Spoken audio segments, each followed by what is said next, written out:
بالله وكفى وسلام على عباده الذين اصطفى أما بعد فأعوذ بالله من الشيطان الرجيم بسم الله الرحمن الرحيم کتاب الصلوات نماز کا بیان۔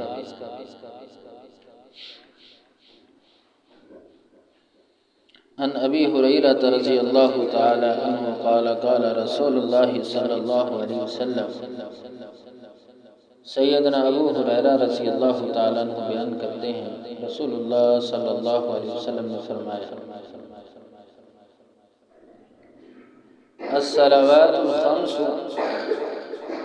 والجمعة إلى الجمعة ورمضان إلى رمضان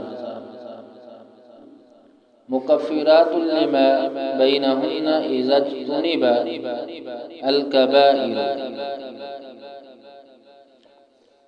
جب کبیرہ گناہوں سے بچا جائے تو 5 نمازیں، والجمعة إلى الجمعة، ایک جمعہ سے دوسرا جمعہ، رمضان سے دوسرے رمضان تک ہونے والے صغیرہ گناہوں کا کفارہ بن جاتا ہے۔ یعنی آپ صلی اللہ علیہ وسلم نے یہ بات واضح فرمائی ہے کہ نمازوں کا درمیانی وقفہ ایک جمعے سے دوسرے جمعے تک، ایسے ہی ایک رمضان سے دوسرے رمضان تک، جو اس دورانیے کے اندر اگر کوئی بندہ کبیرہ گناہوں سے اجتناب کرتا ہے، بچ جاتا ہے، تو صغیرہ گناہ اللہ تبارک و تعالی ان اعمال کے ذریعے ہی ختم کر دیتے ہیں۔ دوسری حدیث بھی سیدنا ابو ہریرہ رضی اللہ تعالیٰ عنہ سے ہے، بیان کرتے ہیں کہ رسول اللہ صلی اللہ علیہ وسلم نے فرمایا، ارأیتم لو ان نہرا بباب احدکم، کہ کیا خیال ہے،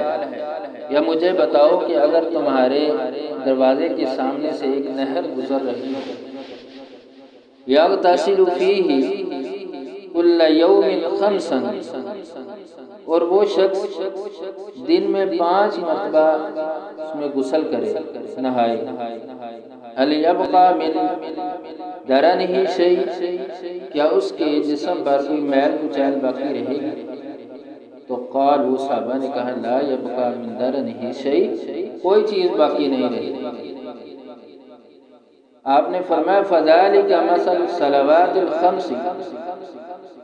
5 نمازوں کی مثال بھی یہی ہے، یمحو اللہ بہن خطایا،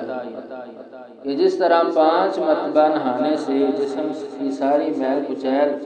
جو ہے وہ اتر جاتی ہے، جسم صاف پاک ہو جاتا ہے، ایسے ہی جو بندہ 5 نمازیں ایک دن میں ادا کرتا ہے، اس کو بھی اللہ تبارک و تعالیٰ گناہوں سے ایسے پاک کر دیتا ہے، صاف کر دیتا ہے۔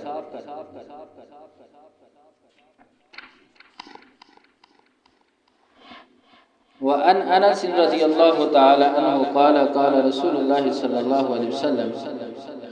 سیدنا انس رضی اللہ تعالی عنہ بیان کرتے ہیں کہ جاء رجل فقال یا رسول اللہ صلی اللہ علیہ وسلم، کہ ایک آدمی صلی اللہ علیہ وسلم کے پاس آیا، اس نے کہا، یا رسول اللہ، انی اصبت حدا، کہ مجھ پر حد قائم کر دیجئے، فاقمہ علی، قال ومن لم يسأله عنه وحضرات الصلوات، تو آپ صلی اللہ علیہ وسلم نے ابھی کچھ اس سے سوال نہیں کیا، پوچھا نہیں تھا کہ حد کس چیز کی، تو نماز کا وقت ہو، وصلی مع رسول اللہ صلی اللہ علیہ وسلم، اس شخص نے آپ صلی اللہ علیہ وسلم کے ساتھ نماز پڑھی، فلما قضى النبی صلی اللہ علیہ وسلم الصلوات، جب آپ صلی اللہ علیہ وسلم نماز سے فارغ ہوئے، قام الرجل، وہ آدمی پھر کھڑا ہو گیا، کہنے لگا، یا رسول اللہ، انی اصبت حدا، مجھ پہ حد قائم کیجئے، فاقم فی کتاب اللہ، کتاب اللہ کے مطابق جو مجھ پر حد پہنچی ہے وہ قائم کر دیجئے۔ قال، آپ صلی اللہ علیہ وسلم نے فرمایا، الیس قد صلیت معنا، کیا تم نے ہمارے ساتھ نماز نہیں پڑھی؟ قال نعم، اس نے کہا پڑھی ہے ہاں۔ آپ نے فرمایا فإن اللہ قد غفر لك ذنبك او حدك، تو اسی نماز پڑھنے کی وجہ سے اللہ تبارک و تعالیٰ نے تمہارے گناہ کو معاف کر دیا ہے اور تمہاری حد۔ تو محترم سامعین کرام، اس حدیث سے یہ بات واضح ہوتی ہے کہ اگر انسان سے گناہ ہو جائے تو اس کو اس پر پشیمان ہونا چاہیے، ندامت ہونی چاہیے اور اللہ تبارک و تعالیٰ سے معافی مانگنی چاہیے، تو اللہ تعالیٰ معاف کر دیتے ہیں۔ اور دوسری چیز کہ وہ گناہ جن پر حد قائم ہوتی ہے، اگر تو وہ عدالت کے اندر قاضی کے پاس گناہ نہیں پہنچتا تو بندہ اللہ تبارک و تعالیٰ سے معافی مانگ لیتا ہے تو اللہ تعالیٰ اس کو معاف کر دیتا ہے۔ لیکن اگر وہ مسئلہ جس پہ حد قائم ہوتی ہے، یعنی جس گناہ پہ اللہ تعالیٰ نے ایک سزا کو مقرر کر دیا ہے کہ قتل کرے گا اس کے بدلے میں قتل کیا جائے گا، تو ایسے کوئی اگر جرم قاضی کے پاس پہنچ جاتا ہے تو پھر اس میں کوئی گنجائش باقی نہیں رہتی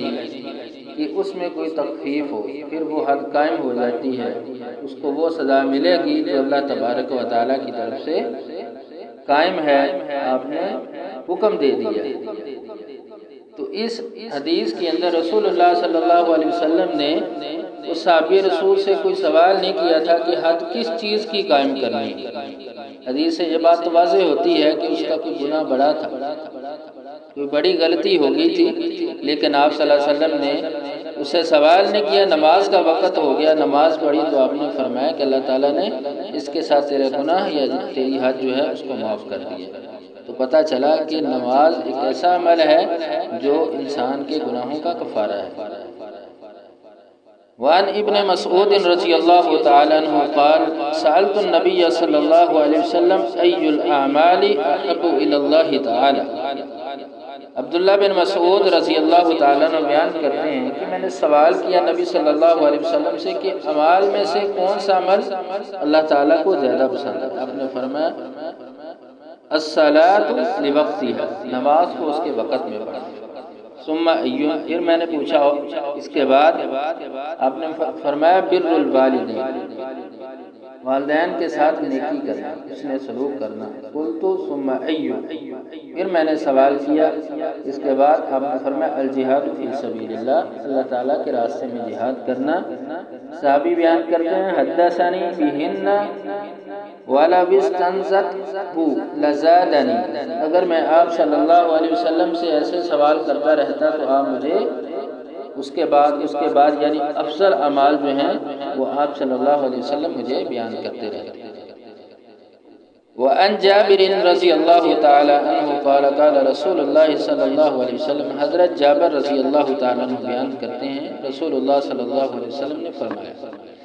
بین العبد و بین الکفر ترک الصلاۃ، مومن بندے اور کفر کے درمیان نماز کا فرق ہے۔ یہ حدیث واضح ہے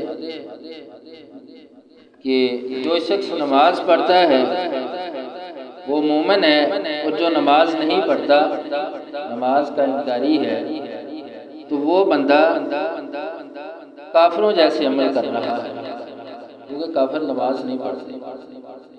اور حدیث میں یہ واضح الفاظ ہیں کہ وہ شخص وہی عمل کر رہا ہے جو کافروں کے عمل ہے۔ تو یہاں پر محدثین نے یہ بات بھی واضح کی ہے کہ ہم کسی پر کفر کا فتویٰ نہیں لگا سکتے کہ جو تارک نماز ہے، نماز کا تارک ہے، نماز کو نہیں پڑھتا تو ہم کہیں یہ کافر ہے، نہیں، بلکہ یہ ہے کہ اس کا عمل کافروں جیسا ہے۔ اور باقی وہ شخص رہا جو عمدن نماز کا انکاری ہے کہ نماز پڑھنی نہیں، نماز ہے ہی نہیں، یا نماز دل کے ارادے کا نام ہے، ایسی بات کرتا ہے یا نماز کا سرے سے انکار ہی کر دیتا ہے، تو اس کے بارے میں محدثین کہتے ہیں کہ وہ دار اسلام سے خارج ہو جائے۔ تو دیکھیں یہ بہت سنگین معاملہ ہے، اس شخص کے بارے میں جو نماز کو ترک کرنے والا ہے، نماز کو نہیں پڑھتا، نماز کو چھوڑ دیتا ہے، تو اللہ تبارک و تعالی ہمیں 5 وقت کا نمازی بنائے۔ ان عبادہ بن صامت رضی اللہ تعالی عنہ قال قال رسول اللہ صلی اللہ علیہ وسلم، سیدنا عبادہ بن صامت رضی اللہ تعالیٰ عنہ بیان کرتے ہیں رسول اللہ صلی اللہ علیہ وسلم نے فرمایا 5 صلوات افترضہن اللہ تعالی، اللہ تعالیٰ نے 5 نمازیں فرض کی ہیں۔ من احسن وضوءہن، جس شخص نے اچھا وضو کیا، وصلاتہن لوقتہن، پھر ان نمازوں کو ان کے اوقات میں پڑھا، واتم رکوعہن وخشوعہن، اور رکوع اور خشوع کو مکمل کیا، کان لہ علی اللہ عہد ان یغفر لہ، تو اللہ تعالیٰ کے ذمے اس کا عہد ہے کہ اللہ تعالیٰ اس کو معاف کر دے۔ ومن لم یفعل فلیس لہ علی اللہ عہد، اور جس شخص نے ایسا نہ کیا اللہ تعالیٰ کے ذمے اس کا کوئی عہد نہیں ہے۔ جس نے یہ اعمال کیے اللہ کا عہد ہے کہ اللہ تعالیٰ اس بندے کو، یعنی اللہ کا وعدہ ہے معاف کر دیں گے، اور جس نے یہ کام نہ کیے اس کے بارے میں اللہ تعالیٰ کا کوئی وعدہ نہیں ہے۔ ان شاء غفر لہ و ان شاء عذبہ، اگر اللہ چاہے تو اس کو عذاب دیں یا چاہے تو اس کو معاف کر دیں۔ وعن ابی امامۃ رضی اللہ تعالی عنہ قال قال رسول اللہ صلی اللہ علیہ وسلم، ابو امامہ رضی اللہ تعالیٰ عنہ بیان کرتے ہیں رسول اللہ صلی اللہ علیہ وسلم نے فرمایا صلو خمسکم، 5 نمازیں ادا کرو، وصوموا شہرکم، رمضان کے روزے رکھو، وَأَدُّوا زَكَاةَ أَمْوَالِكُمْ، اپنے مال کی زکوٰۃ ادا کرو، وَأَطِيعُوا ذَا أَمْرِكُمْ، اور امیر کی اطاعت کرو، تَدْخُلُوا الْجَنَّةَ رَبِّكُمْ، تو تم اپنے رب کی جنت میں داخل ہو جاؤ گے۔ اگر یہ اعمال کرو گے تو اللہ تعالیٰ تمہیں جنت میں داخل کر دیں گے۔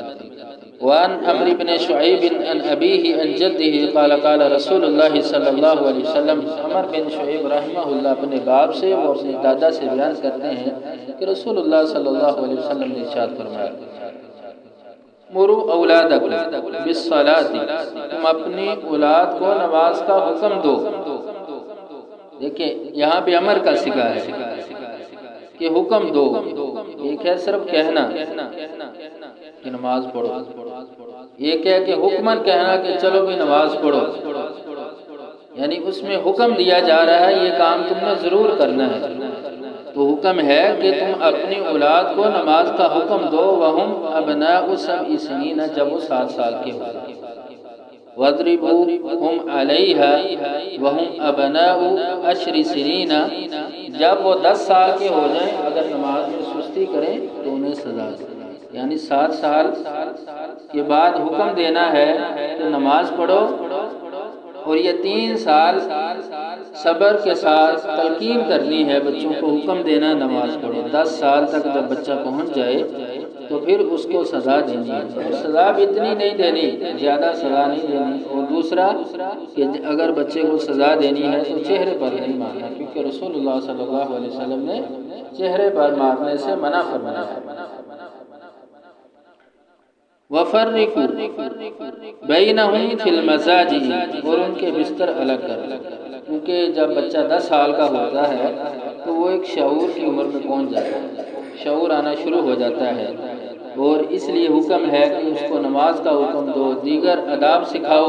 تلقین کرو تاکہ اس کی ایکسرسائز ہو جائے۔ جب تک وہ بلوغت کو پہنچے، بالغ ہو، وہ دینی احکامات پر ایسے کار بند ہو جائے، یعنی پختہ ہو جائے، پھر اس کو عمل کرنے میں کوئی دقت نہ ہو، اس کے لیے مشکل اور پریشانی نہ ہو۔ وَأَنْ بُرَيْدَةَ رضی اللہ تعالی عنہ قال قال رسول اللہ صلی اللہ علیہ وسلم، بریدہ رضی اللہ تعالی عنہ بیان کرتے ہیں کہ رسول اللہ صلی اللہ علیہ وسلم نے فرمایا العہد الذی بیننا وبینہم الصلاۃ فمن ترکها، کہ ہمارے اور ان کے درمیان، ان کے یعنی منافقین کے درمیان فرق کرنے والی چیز نماز ہے، فمن ترکها، پس جس نے اس کو ترک کر دیا، فقد کفر، تو اس نے کفر کیا۔ یہ بھی حدیث وہی چیز واضح کر رہی ہے جیسے رسول اللہ صلی اللہ علیہ وسلم کے دوسرے فرامین سے بھی یہ بات واضح ہوتی ہے کہ صبح کی نماز اور عشاء کی نماز، فجر اور عشاء کی نماز یہ منافقین پر بھاری ہوتی ہے۔ دوسری نمازوں کی بنسبت یہ نمازیں تو اس پر بھاری ہوتی ہیں، کیونکہ یہ ایک ایسا وقت ہوتا ہے، صبح کا وقت، یہ بندہ نیند سے اٹھنا، بستر کو چھوڑنا یہ مشکل ہے، اور رات کا وقت کام کاج کے بعد بندہ تھکا ہوتا ہے، پھر بھی نماز کے لیے آنا یہ بھی مشکل ہے۔ لیکن اس بندے کے لیے مشکل نہیں ہے جو اللہ تبارک و تعالیٰ کے حکم کو حکم سمجھتا ہے۔ تو میرے محترم سامعین کرام، یہ وہ احادیث ہیں جو نماز کی فضیلت کے بارے میں ہے، اور جو چھوڑتا ہے اس کی وعید کے بارے میں ہے۔ تو اللہ تبارک و تعالی ہم کو ان احادیث کو سمجھ کر پھر اس پر عمل کرنے کی توفیق دے۔ وآخر دعوانا الحمدللہ رب العالمین۔